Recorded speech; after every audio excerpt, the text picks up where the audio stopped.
Hello, dear friends. This is Yevgeny from Mentalist speaking, the drummer and founding member. First of all, I'd like to thank you from the depth of my heart, and I'm speaking on behalf of the whole band here, for all your support, likes, comments during these days.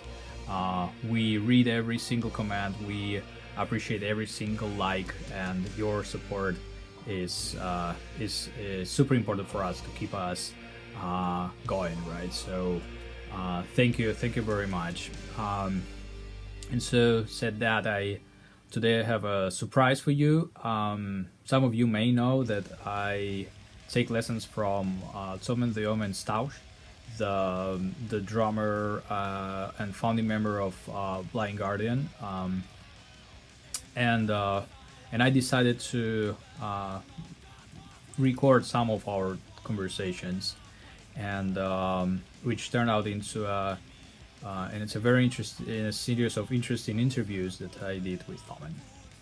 So today we are releasing the first part, and there may be other parts released in the future. Please stay with us and enjoy the talk. So please tell us a little bit about what you are doing now. Yeah, Mentalist and Dawn of Ember.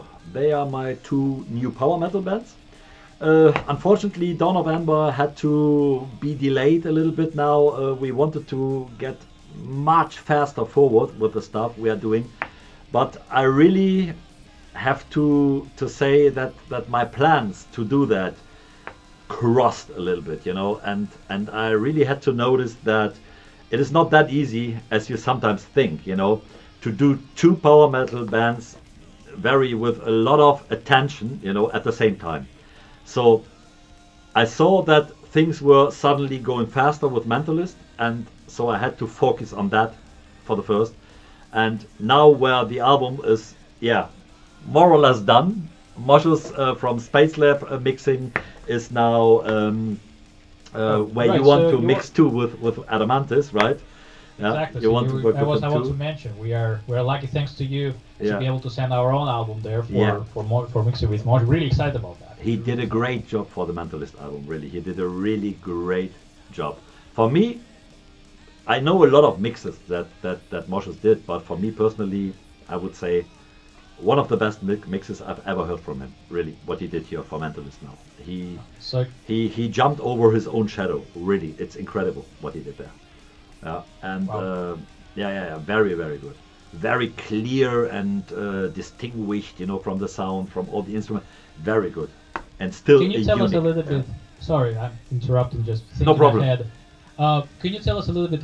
Is it possible to know any details? How many songs, release dates, or is still too early to know any of those details? Mentalist is going to offer a download on the 31st of May, and people can order the album.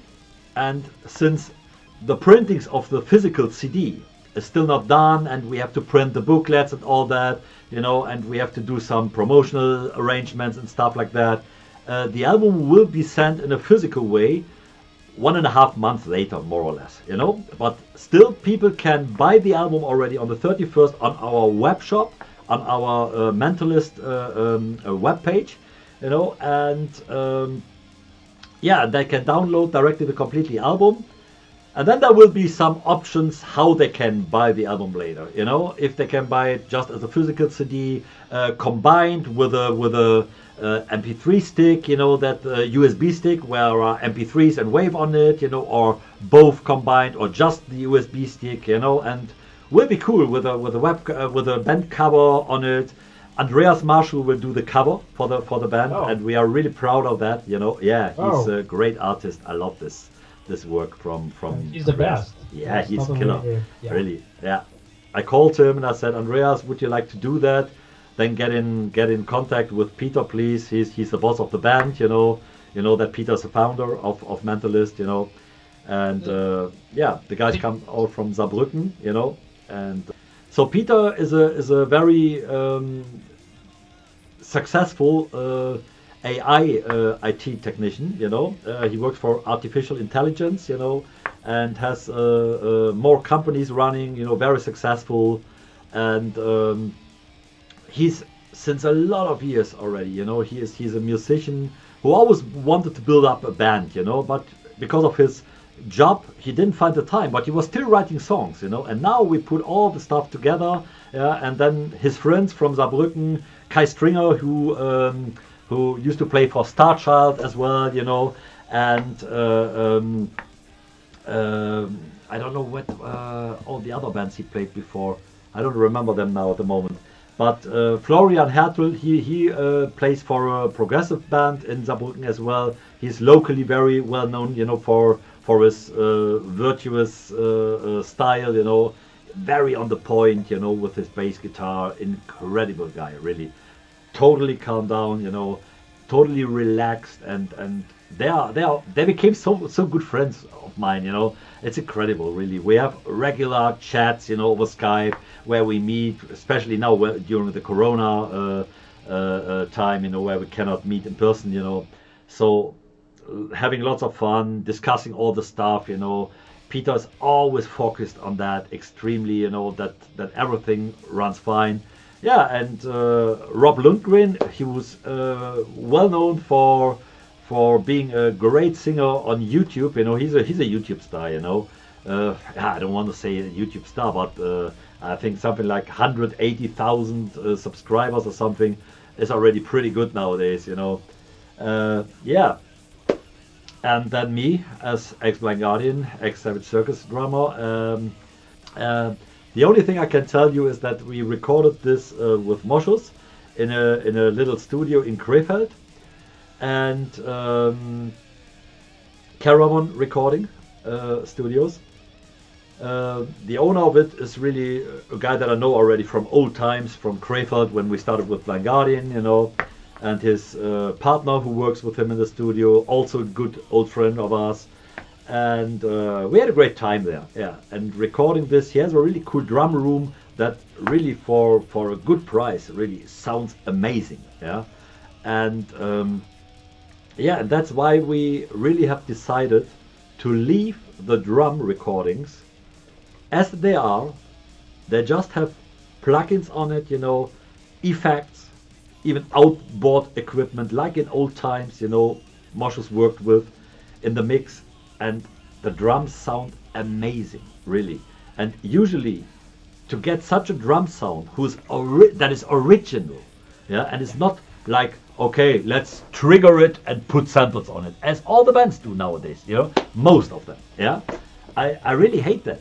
I hate that. And we said we don't want that. We want to go back a little bit to the old times where things were really still true, you know what I mean? They were that what you recorded, and not we are recording for nothing because we will anyway replace it.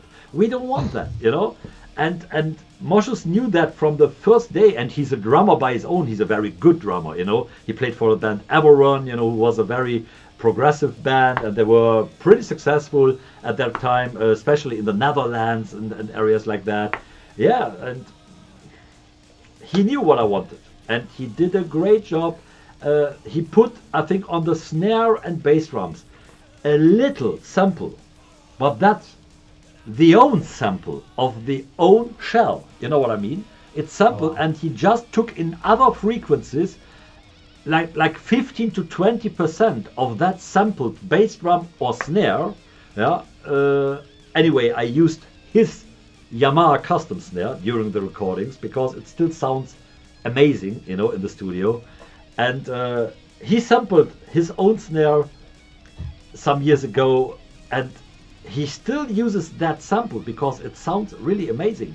He gets that that little carpet, the snare, under the snare drum, when you need more of that, or less, you want more punch, you can just change it out and put in percentage the sample over the original one, so there is not any artificial sample or a sample from another band or something like that, Yeah. And when you listen to that, it's almost impossible to do that nowadays with such a pressure. The drums sound really so powerful, really great sound. I can just say congratulations, Moschus, you did a great job, really. Yeah, that's all I can say. Yeah. That just reminds me to that term you taught me some time ago when I was recording my drums for the Mentalist release. Schaldruck? Schaldruck, yeah, exactly.